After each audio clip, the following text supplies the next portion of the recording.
983 The Life FM. You can always find us at 983thelife.com. This is Master Happiness. I'm like all disgrubbled over here, if that's a word. So thanks again for tuning in. You're listening to Bacon Bits. That's what I meant to say. You're listening to Bacon Bits with Master Happiness. I'm your host, Marty Jalove. I come at you every single Monday night at 7 o'clock right here on this station. We talk about your job, your career, your vision made clear, the skills that you hone for the business that you own, the ups and downs, the smiles and frowns, where you're at and where you're bound. If you miss any part of this live episode, you can always tune in later in the week to listen to Bacon Bits with Master Happiness, anywhere you listen to podcasts. So today is actually episode 3 of probably a 12-part episode, at least a 12-part series, I should say. This is episode 3 on the legends of sales, where what we're going to be doing is talking about a book that I published that I call The Legends of Sales, obviously. And it talks about some of the greatest salespeople of all time, some people that you wouldn't even necessarily consider to be great salespeople or great marketers. Last month, we talked about Aristotle, and today we're going to be talking about Simon Sinek. And I've got, of course, here my boy here, my son, Nate. Nate, say hello to the world. Hey, how's it going? Happy to be here. I'm glad. So Nate, before we even get any further, so you got a chance to read up a little bit and see some video on Simon Sinek. What's your gut reaction? What do you feel about this guy?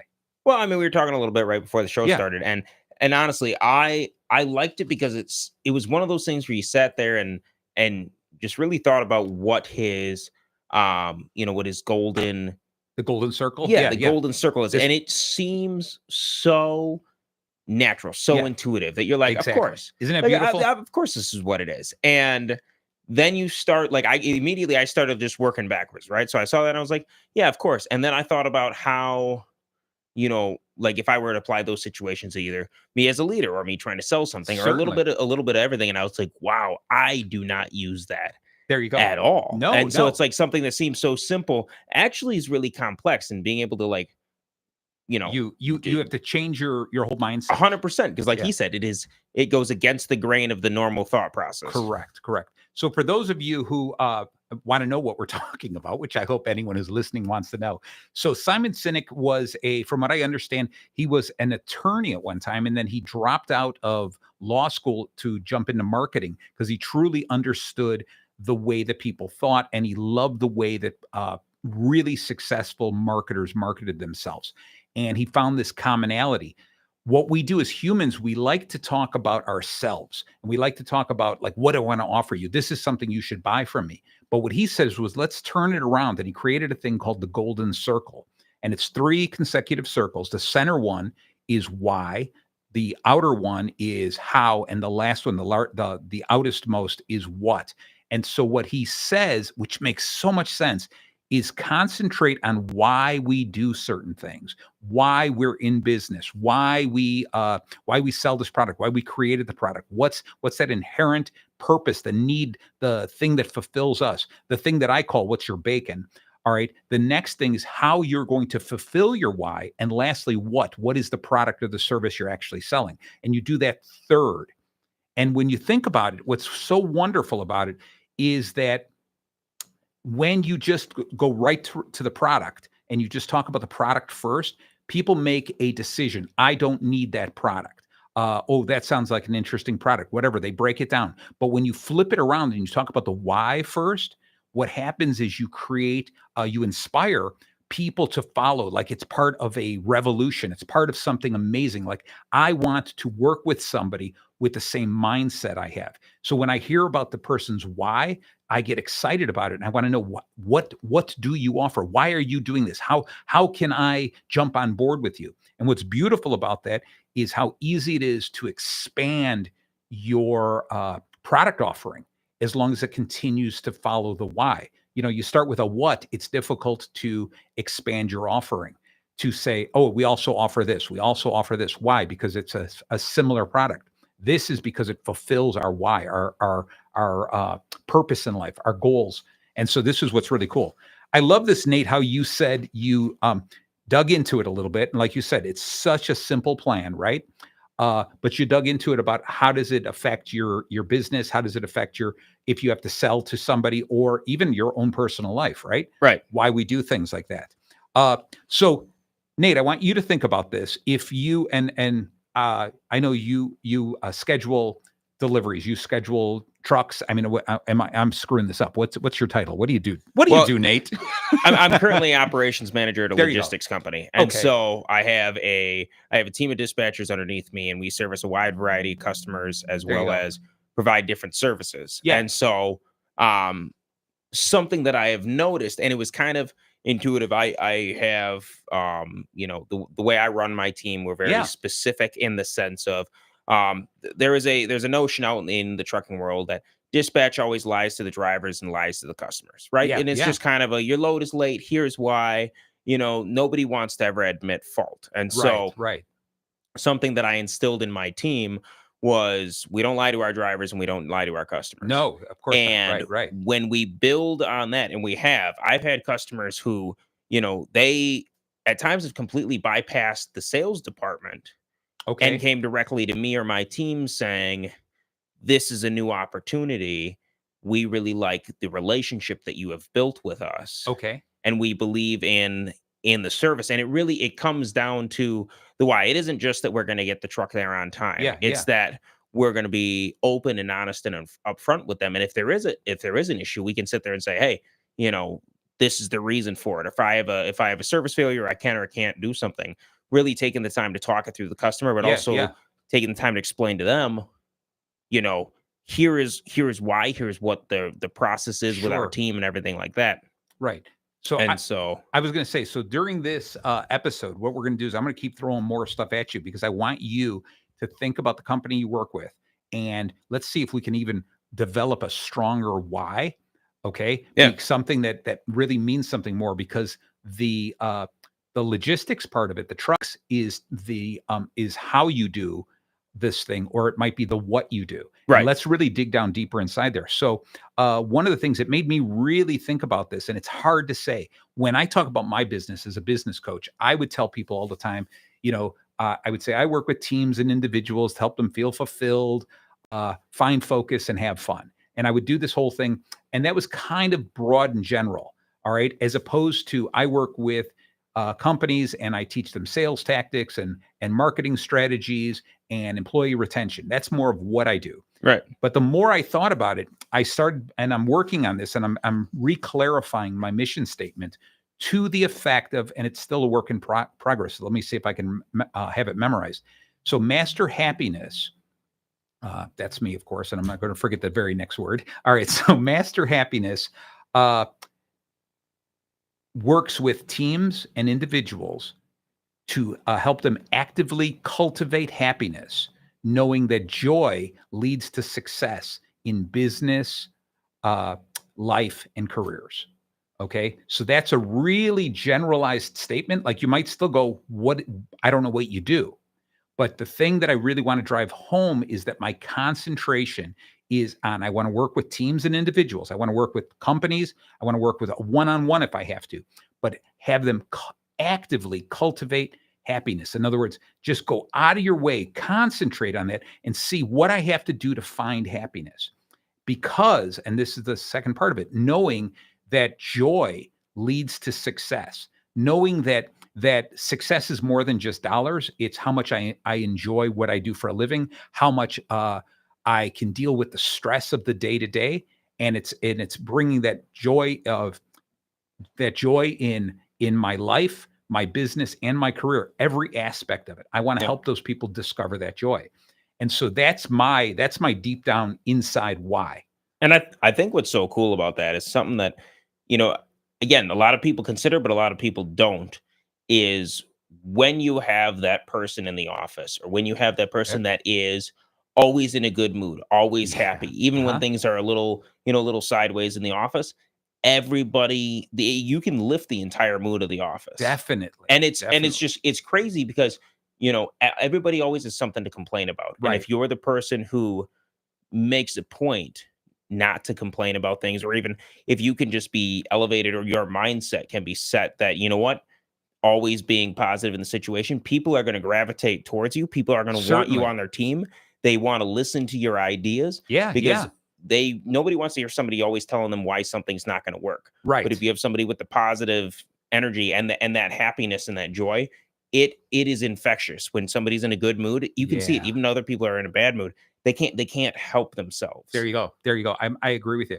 And even I have been in circumstances where I've been like, oh, this is really great. You know what? We sales are down, but that's all right. We learned some new stuff. You know, we got these great opportunities. I'd be pushing like that. And you still get those one or two people who are still like, I'm still in a pissy mood, right? I'm angry, I'm afraid, whatever, and they can't break out of it. And then they look at the guy who's smiling, me, right? And they're like, why are you so happy? This doesn't even make any sense. That's when you realize they're not ready to change. They're not ready to have that mindset shift. Right. And that's where you have to have the conversation with them going, all right, I want you to take a deep breath and realize that these are the things that are done. They're finished. You've got to learn from them. We can't go backwards. We can't change the decisions that we made.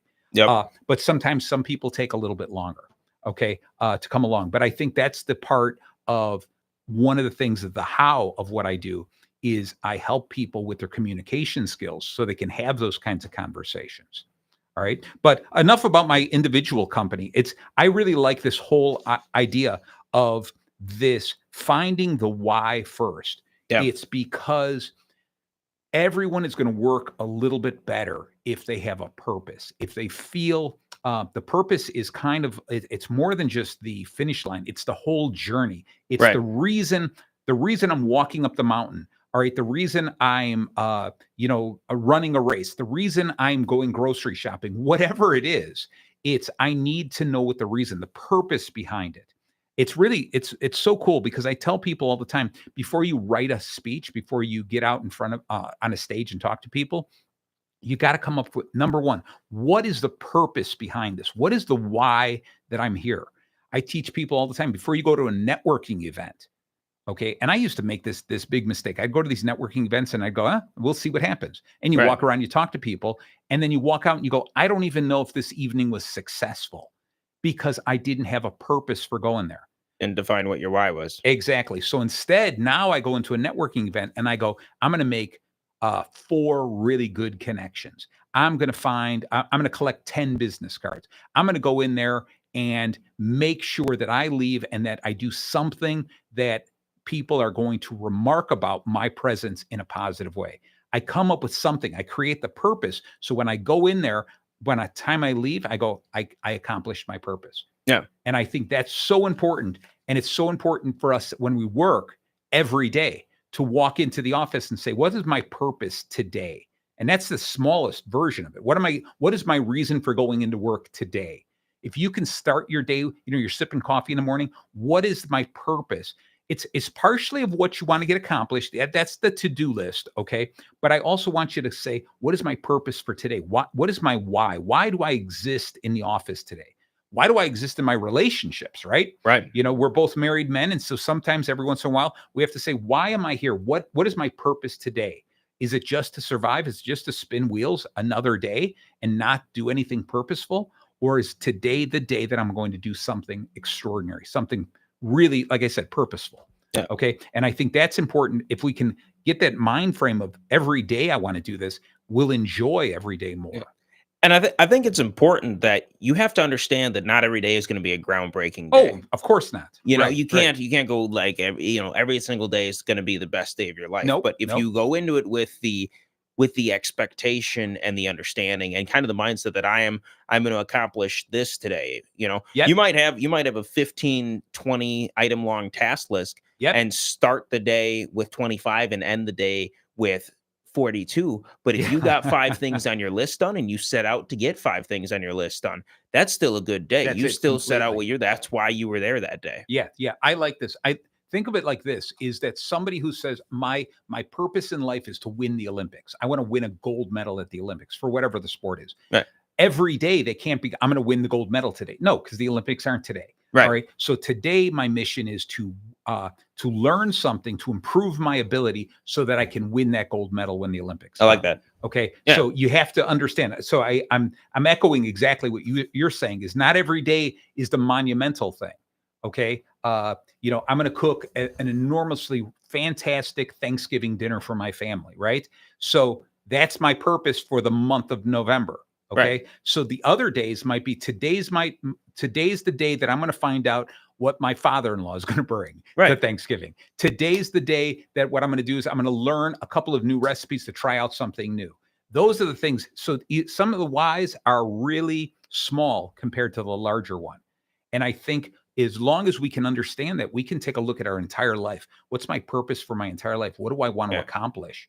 And then how do I do all the little things that lead up to that? And I think those little whys are just as important. Oh, completely. Because the serotonin boost and also the just understanding and knowing if you've got it plotted out that you're working towards a greater like a larger purpose, being able to use them to measure, okay, I got that done, I got that done, and taking the time with those little ones, not just going, well, I'm focused on this big thing, Yeah. and yeah. then going home feeling defeated because you didn't get that done that day. I concur. I concur. What you got to do is you got to just keep every little win is a win. Right. That's all it is. And even if you say, "Oh, I wanted to do this, but I didn't accomplish it," you got to look back and say, "But I learned something from it." There's a positive to that. Right.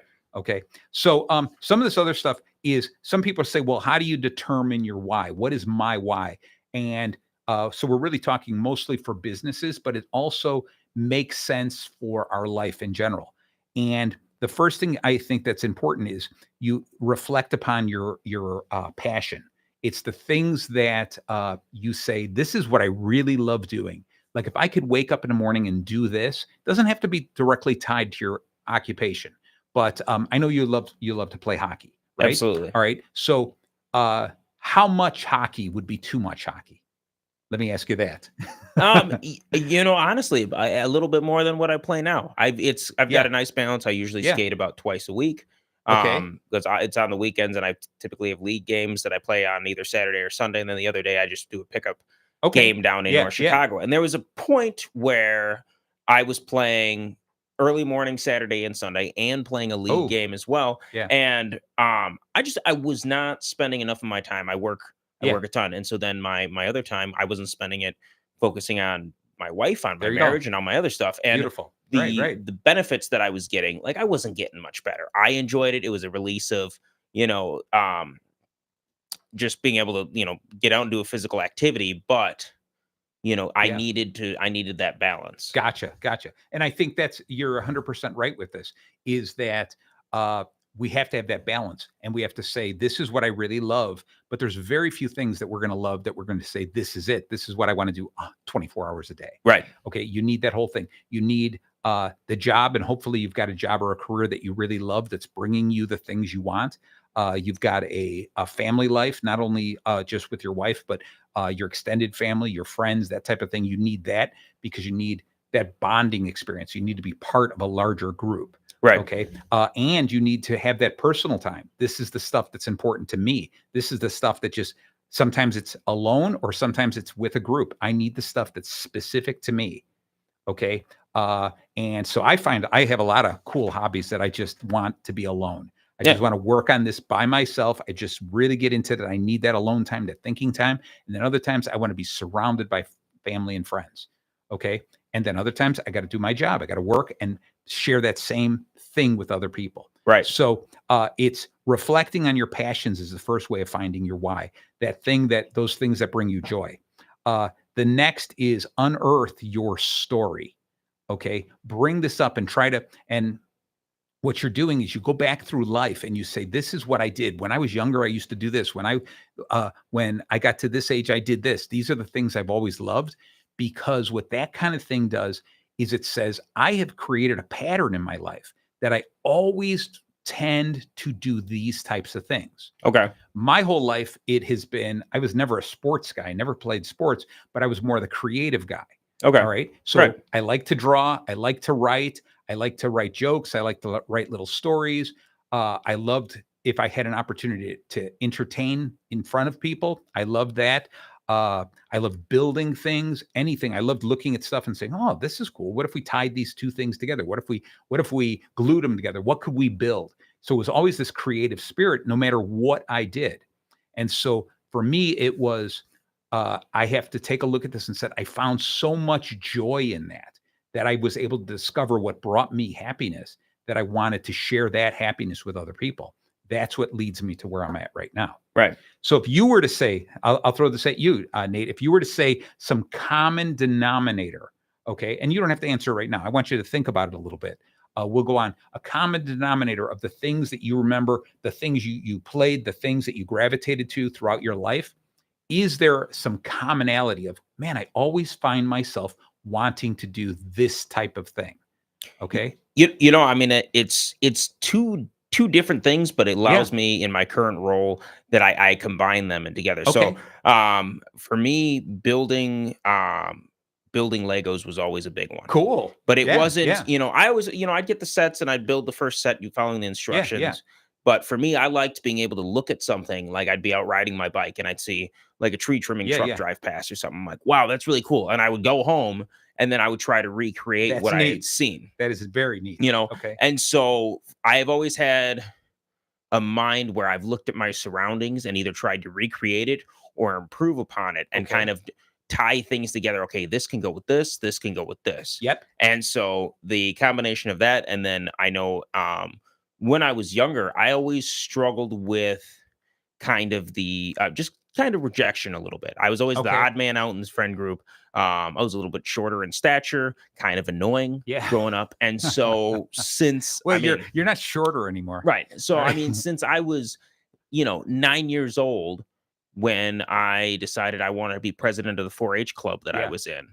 And ever since then, I have always geared myself towards leadership. Okay. And so for me, my constant is I want to be the leader. And it started out very selfishly, right? I was like, Okay. if I'm in charge, Yeah. people have to talk to me. People have to do Oh, that's what interesting. I say. Yeah. So I Yeah. was a commander in, Civil Air Patrol. I was president of the 4-H club. Every job that I've ever worked, I have made my way into management. Okay. And what's been interesting is just over the years, I've started looking back and reflecting. And what started out as, me doing it pretty much because I was like, these people can't reject me. I can't be not part of the group Interesting. if I Yeah. am in charge. Right. Right. Now I found something that I'm really passionate in, and it's bringing a team and being able to have a group of people. And I'm very blessed that the team that I Yeah. lead now, while they have their faults and their quirks, they are all working towards kind of the mission that I have set out. And so I can go in, and even though everything else in the company might be going one way or another, I can walk into my office and my Yeah. team is standing behind me and backing up my decisions. I love that. I love this. You know what I really like, because this is always cool to learn more about you. Is so you sit there and you got this drive to lead people, and leadership like that is there's cocky leaders that just go, I want to be in charge, but I don't get that from you. What I get from you is that you have a passion for it, that you want to lead these people to victory. You want to, and we've talked with this. You want to encourage them to do their best, and you want to always give them credit for what they do. Absolutely. You're not the type of person to steal credit, and No. I love that. And the fact that you just even brought up the Lego thing is that creative problem solving, being able to say, hey, I saw this whole thing. How do I do this with these random pieces? And so when you sit here and you go that you're the type of problem solver that wants to help other people solve problems in a creative way, let's say, and that'd be kind of like a simplified or almost a sloppy way of describing your why. It's interesting because when you live up to that, what you currently do for a living is immaterial. Right. You could have been the same person and successful in another type of company. Right. All right. And so it's cool to be able to say, this is the type of person I am. And so the way I do this is I lead a team of people. This is the how. I lead a team of people. I inspire them. I motivate them. I drive them, and I encourage them to do their best. I look at problems in a different way than other people, and I come up with quick solutions for them to take the stress off of their backs. Yep. Okay. And again, that's a great way to describe you without even saying what you do. And then finally, the what you do is that you are the operations manager of a logistics company. That's the cool way of describing what you do, because the what is kind of immaterial at this point. It's Right. describing the type of person you are. Yep. No, and it's awesome. And I got to say, the best feeling that I have in the world is when my team will come to me. Yeah. I'll be out of the room dealing, on a phone call or something, come back in, and they're like, here's the problem, and here's the solution we came up with. And Yes. it is it is the solution that I would have come up with. I had that happen Beautiful. twice today, and Beautiful. yeah, I don't even know why you guys need me. I'm gonna have to go Nice. find something else to do because this is what it is. So it's just that feeling and knowing the cohesiveness, and in no ways am I perfect. My team will tell you Yeah, that. They see me coming yeah. in, firing off the hip Yeah, about different things, but right. it's seeing them seeing how I do it, what my goal is. And it's tough because I don't even know that I could put it on paper, but I have been able to instill it in them Gotcha. that I see them replicating it and believing it and caring. And that is Yes. so hard to find in teams these days. Certainly, certainly. What I love most about this is just that thing that you just said. When you love hearing that they say something that echoes you, and you don't have to jump in going, "Oh no, that was my idea. I was the one who taught you that." Right. Or yeah, and that takes a big man to admit that. Okay. But it's the best feeling because it means you Yes. succeeded as a leader. That's how you know. Yep. That's how you sleep easy. That's how you know you can walk away and continue to Yeah. grow yourself is when your team is watching what you're doing, but also not afraid to challenge you. I hear that all the time. They're like, "All Oh, right, Nate, here's what we did. I I don't know. love it. We still I got love time to it. turn the driver around, but this is what we were thinking." And I'm like, sometimes my knee jerk is like, I don't know. And then I'm like, you know what? No. I go, let's run it. Let's see how it goes. Let's That's try it. it. That's a team. That's working with a team. That's beautiful. That's Yep. beautiful. So I wanted to jump in really quick about so for me, this whole idea of uh trying to instill happiness in people and trying to get them to understand that if they are happy, if they feel joy, they will be successful in their business, in their life, in their career, etc. Uh, and so I sit here, like I was telling you. So I've got my why. My how is more like I'm going to teach people communication skills. I'm going to teach people how to dig down deep inside and understand what's going on inside their hearts and share that with the world. That's how I'm going to do this. And so you sit here going, well, I could be doing a lot of what's. I could be a keynote speaker. I could be a teacher. I could be a marketing person. I can teach somebody social media. I can teach someone how to deal with their employees, right? Because it's all improving communication, tying happiness to it. And so, luckily for me, I'm able to run my own business. I'm able to start my own business, and I am that. I am a keynote speaker. I am a teacher. I teach young kids public speaking. I am able to work with people, teaching them marketing skills. I'm working with businesses, teaching them to communicate better with their employees so that their employees want to stay. Okay, so it's so cool to be able to really do the thing that I want to do in as many different ways as possible.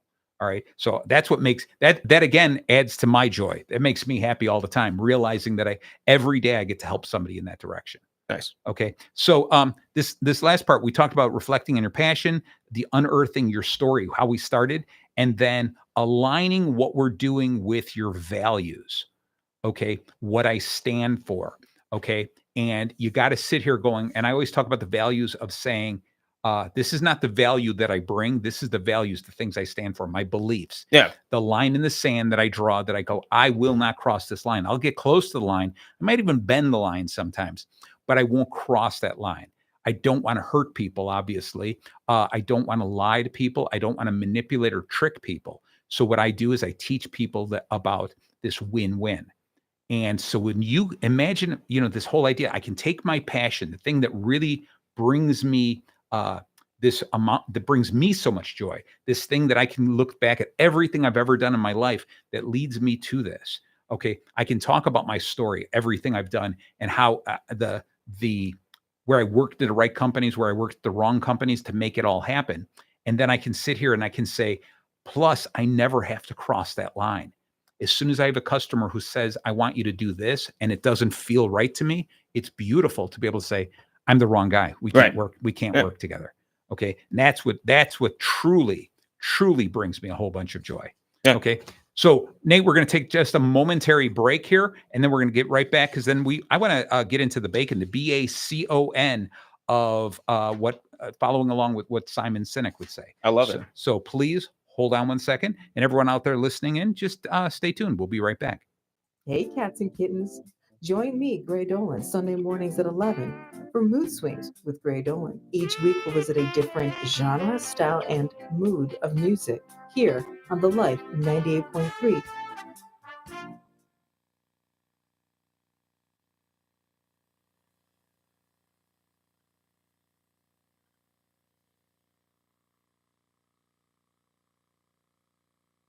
This is Alan Arkin. I won an Oscar in 2006 for Little Miss Sunshine, and I was nominated 3 other times during my illustrious career. Nevertheless, my greatest accomplishment in life has been listening to Movies, Movie Music, and Me, Thursdays at 1 o'clock with Chris Cooling, right here on WRLR 98.3 The Life. Even though I died, I still find a way to listen, and you should listen too. Celebrity voice impersonated. Hello, listeners. Cliff Sayers here. I'm inviting you to join me noon Fridays for This Rock's Got a Roll show on 98.3 FM The Life. I play music from the 60s, 70s, 80s, 90s, and today. Hi, this is Ronald Curtis Grace, host of the Ear Candy Emporium show right here on WRLR 98.3 The Life. Join us every Friday from 4 to 6 p.m. Central Time. We'll share some great music, have a laugh or two, and get your weekend started on the right note. That's the Ear Candy Emporium show, the home of sweet musical treats. Every Friday afternoon from 4 to 6, right here on 98.3 The Life, and streaming live on WRLR.FM. See you then. WRLR 98.3 FM LP, Round Lake Beach, Illinois. And we are back. Thank you so much for staying tuned to 983 The Life. You're listening to Bacon Bits with Master Happiness, and I come at you every single Monday night at 7 o'clock, and we're talking about bringing some happiness to your job, your career, and all over your life. And today we're talking about a guy named Simon Sinek. He is a great philosopher, a modern day philosopher, a marketer, a public keynote speaker, just a genius guy who came up with a theory called the Golden Circle, which is he says you always start with your why, because people don't buy what you sell, they buy why you sell it. So, of course, I'm here with my son, Nate, and we're talking about this. And Nate, you're kind of new to Simon Sinek, right? Yeah. This was first I heard about him was, of course, prepping for the show. Yeah, there you go. And so now he's the kind of guy. I loved how you said earlier, it's such a simplistic idea, Right? That it you have to pay attention to, you have to understand it, you got to learn it. I encourage people to, first off, obviously, buy the book, The Legends of Sales. And then turn to, I think it's page 141. It is page 141. There you go. And it's Simon Sinek's area here where I talk about what he stood for, what he's most memorable for, and how you can use it as a salesperson to become better better at sales.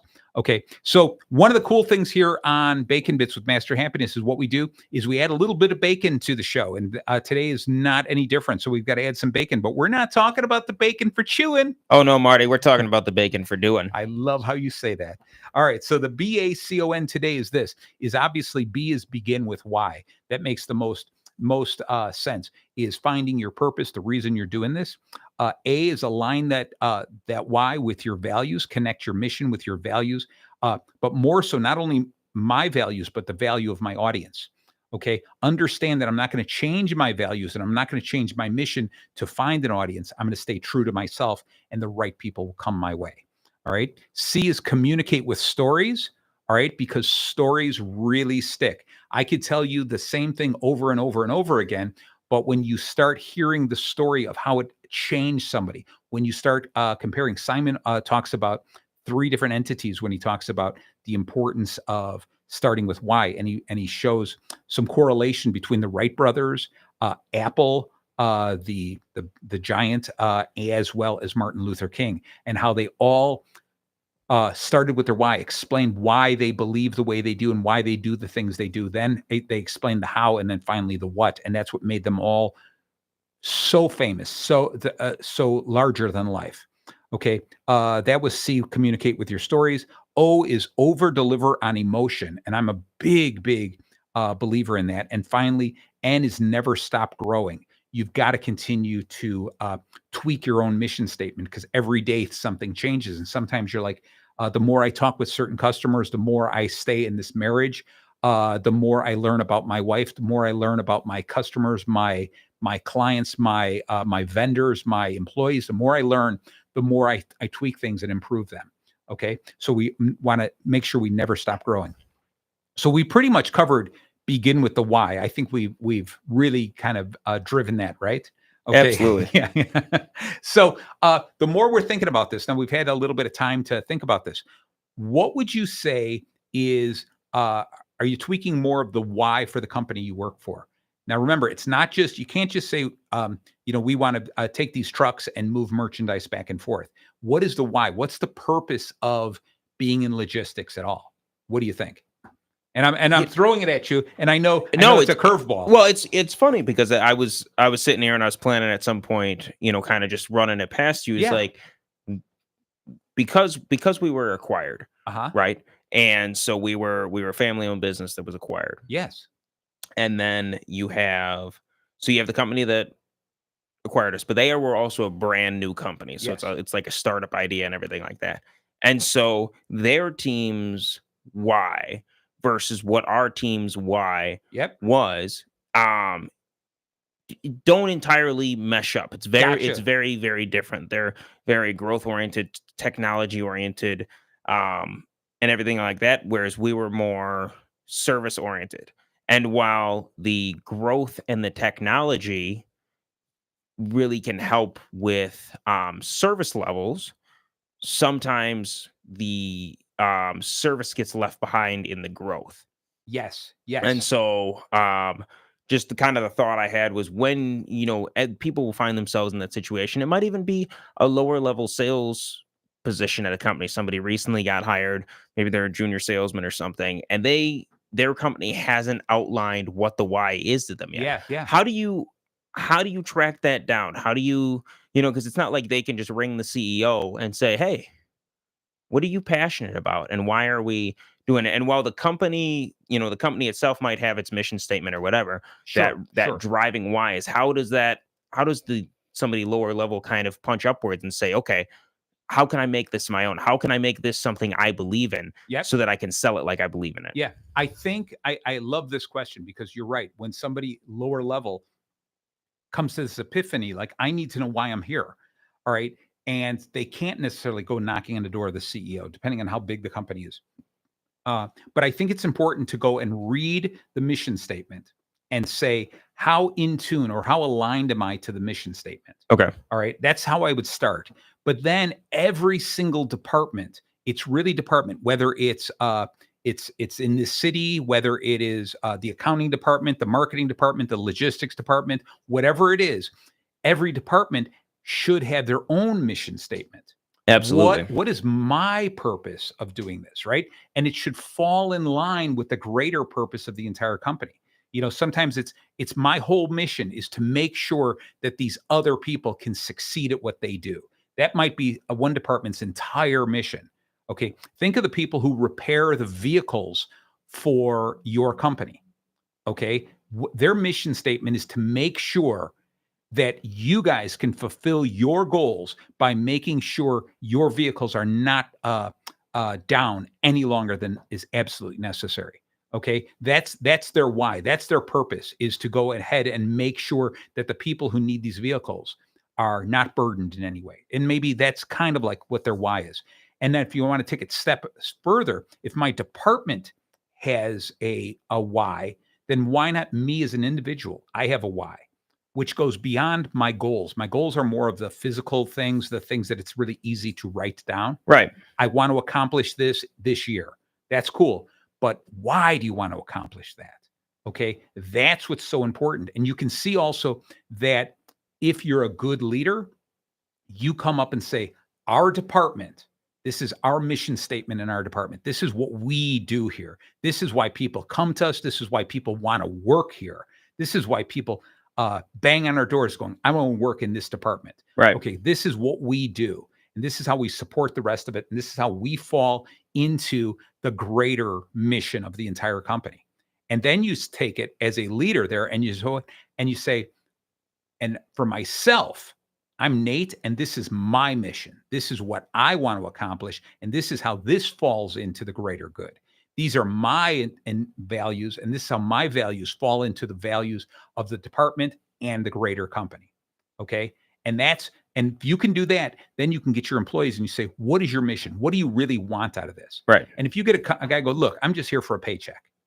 You say, is that, I want you to go home and think about that. Is that all you're here for, is just a paycheck? Okay. Because if it's a paycheck you want and you want money, why didn't you go to school and become a brain surgeon? You could have been making a lot more money, right? Right. So you want some, and they're like, well, no, I'm not going to go to school. I don't like that. All right. So then you want something else. You want something that's not intellectual, let's say. You want something where it's not saving a life. I don't want that responsibility. Okay. So you want something more. You still want a paycheck, but you want something else. I want a paycheck, but I also want the freedom of driving a truck. I want a paycheck where I can have some alone time, where I'm in a vehicle. I want a paycheck where it's easy to say, that job is done. I've unloaded that truck. I've dropped that off and I've gone back. I don't want a job where it's a lot of detail, where I have to do a lot of thought work. I want a job where I can feel at the end of the day that I did good. Okay. And that's, everyone has their own mission. And it's not just, I want to make more money. Because if it was making more money, there's a lot of other jobs we could all have to make a lot more money. Right. Right. So you dig into that whole thing and saying, what is it? Why did you really choose this job? Why are you doing this? Because you could be, first off, you could be driving a truck, let's say, at any other company. There's other places that you could be working. You could be doing you could be driving Uber, right? You could be driving a cab. You could be doing all kinds of stuff. You could be driving cross country, or you could drive local. There's all kinds of other options. Why did you choose what you do? Okay. And I think that's important for people to understand. And I got to dig up his name, and I had it. It was a Japanese psychiatrist or psychologist, I can't remember, that I think created a thing called the why ladder. And he goes, you can get to the depth of everything and anything, the reasoning behind it, by asking why up to 5 times. Right. So you say, why do you do that? Here's my reasoning. Why do you do that? Here's my reasoning. Why do you do that? What is the bottom line? Why are you thinking that? Why do you think that's the important thing to do? And most of the time you can find your why long before you hit 5 questions. Right. Okay. And I think that's important to answer your question. I hope I answered it well. Is if I'm trying to figure this out and I can't go up, I do have control over myself. And if I'm a leader, I have some control over my team. So I'm going to create my own set of why, my own reason for being. Yeah. Okay. That makes sense to you? Yeah, absolutely. All right. And Beautiful. I think it's important that you then communicate that to the team too. Yeah. Like, yeah. I can't just be rolling around going, well, this is why I'm here. Yeah. You guys do your best. Yeah. Well, I always say, and when I say, I always say, every once in a while, I say that it's important that as a team leader, you talk to your team about your personal goals. I would like to get this out of life. I would love to be able to do this year. I would love to be able to do this in 5 years or 10 years, whatever it is.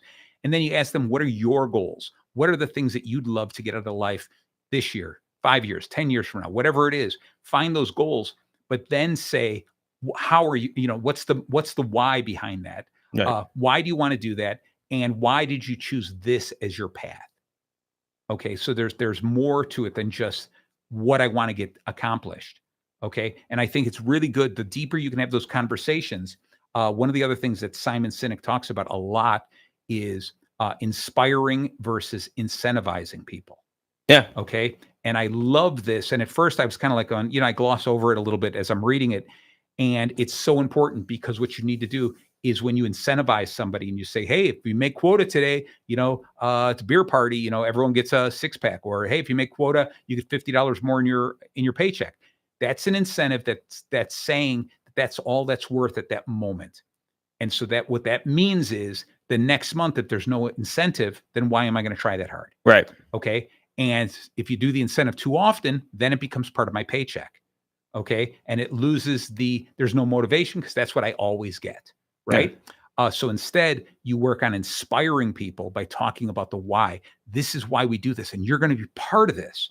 You are changing the world some way by following along with this why. That's what becomes remarkable, amazing. Okay. I got to drop in one thing really quick. I got a note we've got Rusty Silber, for those of you who listen into the station all the time. He is waiting for us to end our show pretty soon. We're going to do this really quick because he's out in DeKalb right now. Warren versus Rolling Meadows, class 44 super sectional is at DeKalb right now at NIU there.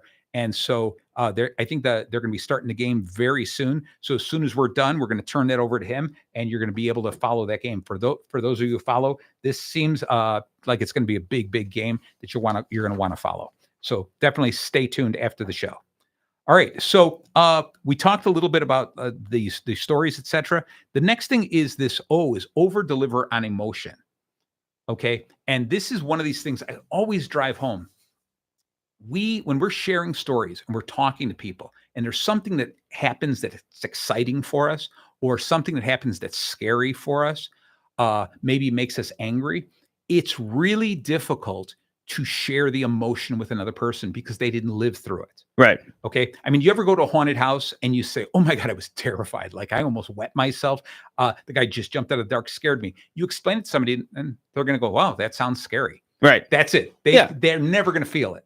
Right. Absolutely. So what you have to do is you have to over deliver. You have to exaggerate it to the point so that they start feeling some of what it is. You describe it in a much, much bigger way. You describe it as on a scale of 1 to 10, you describe it as 100 so that maybe they'll get to the 10. Right. Okay. Because if you are on a scale of 1 to 10 and you're like, man, that scared me. That was like a 7. You telling the story, they're going to be like, yeah, it sounds like a 3 to me. Right. Because they didn't live it. All right. And the same when you're selling your idea, when you're selling a product, when you're selling a service, when you're selling yourself, you have to over deliver, not lie. Don't exaggerate to the point where it's no longer true, but exaggerate the emotional connection to it. Okay.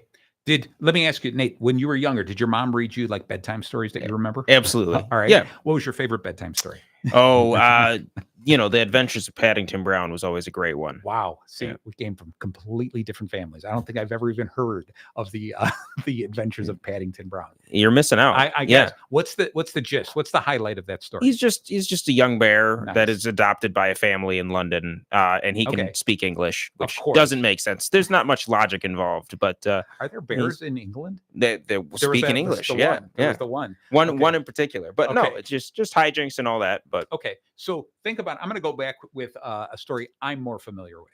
Okay, and that is going to be. Let's just go with Little Red Riding Hood. Okay. All right. So think about if I said, so Little Red Riding Hood shows up at her grandmother's house and the wolf is in there. And the wolf says, oh, come a little closer, and you tell the story with no great emotion. And then she goes, wait a second, you're the wolf. You're not my grandmother. Right. And it's kind of like, okay, it's not that big of a deal. But as soon as you start telling the story with, and the wolf's, jumped out of the bed, and it was an enormous wolf. He was 10 feet tall if he was 5. He was enormous. He was snarling, and the spit was coming out of his mouth, and the snot was running down his nose, and his teeth were yellow. And he just, and you build up the story bigger and bolder, beyond belief. That when children hear that, they're like, oh, now they're terrified. And you bring them to an emotional level that you want them to. And this is how we have to share these stories across the board. If you're selling a product, again, selling yourself, whatever, you need to really drive this home, because I need to bring you up from just me telling you, oh, this wolf was really, really scary. Yeah. Okay. Or can you believe Paddington Brown spoke with an English accent? Okay. Yeah. You've got to be astonished when you say that. Right. Okay. And I mean, honestly, that makes sense, because if you meet a sales guy or somebody in leadership and they're like, oh, we are really passionate about this. Just you like go, that. yeah, you and every other sales guy and every other Exactly. person in management. Of course, you're Right. passionate about Yeah. it. It's your paycheck. Yeah. That's what it is. So Right. I think the overselling the emotion, because everybody is out there saying they're giving it 100%, saying that they care about something. And the truth of the matter is, a lot of people don't. There are a lot of people that do, but there's also a lot of people that are just phoning it in. Exactly. And they're saying the exact same things that you are. So it's how you deliver it. How do you convey how you actually feel about your why? You're exactly right. So I'm going to play a little game with you. You don't mind playing a game, do I you, love Nate? playing All games. right. So here's this game that I play a lot when, and so I'm going to keep you on the screen there as well. So Perfect. this is good. And this is, I want you to feel the emotion. I'm going to push you into trying to push this emotion. I'm going to give you a phrase, and it's my favorite phrase when I play the game. It's my go-to phrase. I'm going to give you this phrase, and I'm going to first tell you, say it as angry as you can. Okay. Right? With anger in your voice. Okay? Absolutely. And the line is, I just got my foot stuck in the toilet. Go ahead. I knew you'd laugh. I just got my foot stuck in the toilet. Beautiful. Now I want you to say the same thing. I just got my foot stuck in the toilet, as sad as you can. Oh, just got my foot stuck in the toilet. Beautiful. Now I want you to say it with a lot of fear. I just got my foot stuck in the toilet. All right. You know what's in there? No ad-libbing. All right, one last time, and this is as happy as you can be. You know me, I'm a bundle of joy. Oh, yeah, that's it. I just got my foot stuck in the toilet. Awesome. Awesome. And now I love this because this illustrates something that's so very important. Just think about this, is that when we're talking about this, when you were angry, the words were the same all the time, but by you adding that a bit of emotion, I knew that your foot stuck in the toilet the first time was something you did not want to do. And you were going to do anything to get it out. And you're upset with yourself. You're upset with the people around you. This was something I'm like, all right, let's get this taken care of. When you were sad, it was more like, oh, I pity you. Like, what happened here?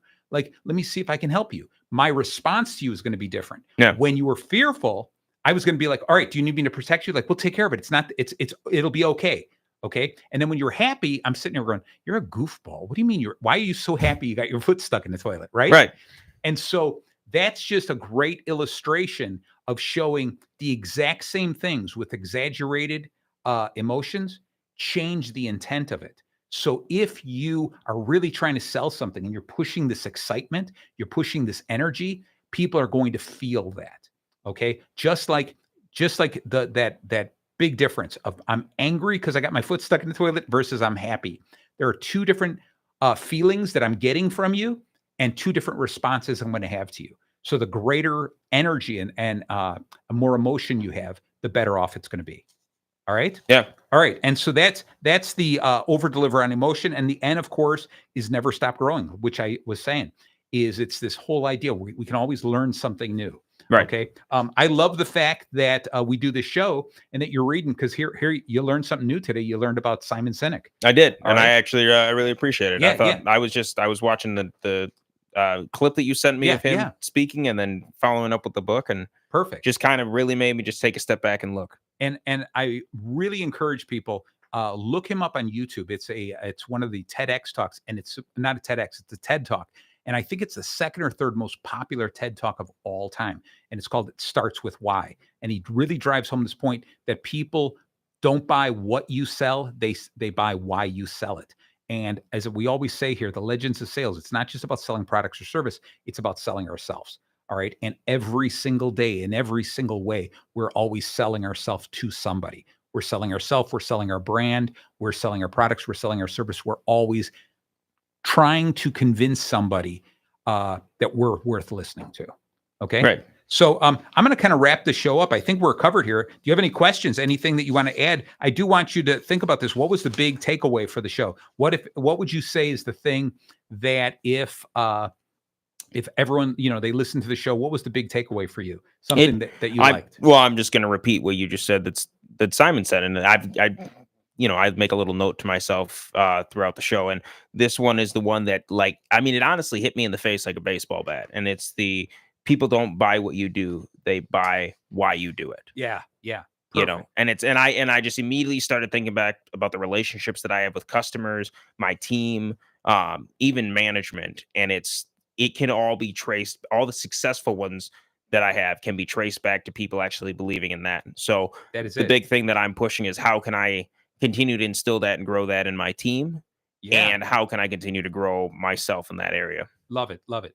I'm going to echo what you're saying and just think about this. And I want everyone to think about this is, would you rather follow somebody who is selling a product or a service, or would you rather follow somebody that the reason they're doing that, the passion that they have? If I want to jump into their passion, their emotion, the reason why I want to jump into their purpose as opposed to just a product. I'm not going to sell a product or a service unless I really believe in it. And if I can understand the people's whys behind it, makes me a more impactful salesperson as well. Yeah. So with that, we're gonna turn it over to Rusty, who's probably chewing on his microphone over there in DeKalb, waiting for us to turn it over. There's a big game going on, and so I want to thank everyone out there in Radioland for tuning in. If you missed any part of this episode, definitely go to Bacon Bits with Master Happiness later in this week, anywhere you listen to podcasts. Until then, take care. Bye bye. Nate, again, thank you so much for being here. Always a pleasure. All right. Bye bye.